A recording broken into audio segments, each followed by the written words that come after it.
கன்னியாகுமரி, திருநெல்வேலி மற்றும் தென்காசி மாவட்டங்களில் ஓரிரு இடங்களில் இன்று கனமழை பெய்ய வாய்ப்பிருப்பதாக வானிலை ஆய்வு மையம் அறிவித்திருக்கிறது. விவரங்களை செய்தியாளர் செலீனா வழங்க கேட்கலாம். செலீனா, வானிலை ஆய்வு மையம் என்ன தெரிவித்திருக்கிறது? விவரங்கள் என்ன?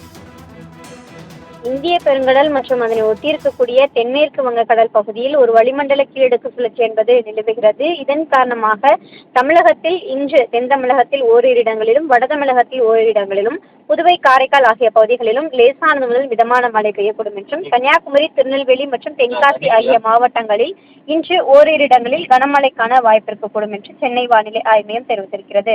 நாளை தமிழகத்தில் ஓரிரு இடங்களில் லேசானது முதல் மிதமான மழைக்கும் அதிகாலை வேளையில் பனிமூட்டம் காணப்படும் என்று தெரிவித்திருக்கிறார்கள். 2ஆம் தேதியிலிருந்து 6ஆம் தேதி வரையிலும் லேசானது முதல் மிதமான மழைக்கு வாய்ப்பு இருக்கக்கூடும் என்றும் சென்னை வானிலை ஆய்வு மையம் தெரிவித்திருக்கிறது.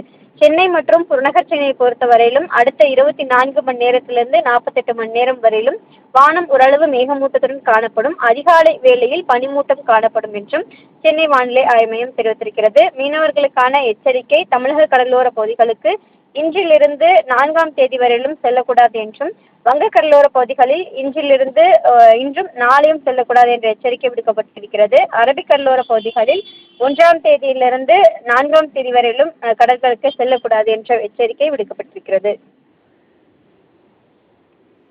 தமிழகத்தில் 3 மாவட்டங்களில் இன்று கனமழை பெய்ய வாய்ப்பிருப்பதாக வானிலை ஆய்வு மையம் தெரிவித்திருக்கிறது. விவரங்களை வழங்கியதற்கு நன்றி செலீனா.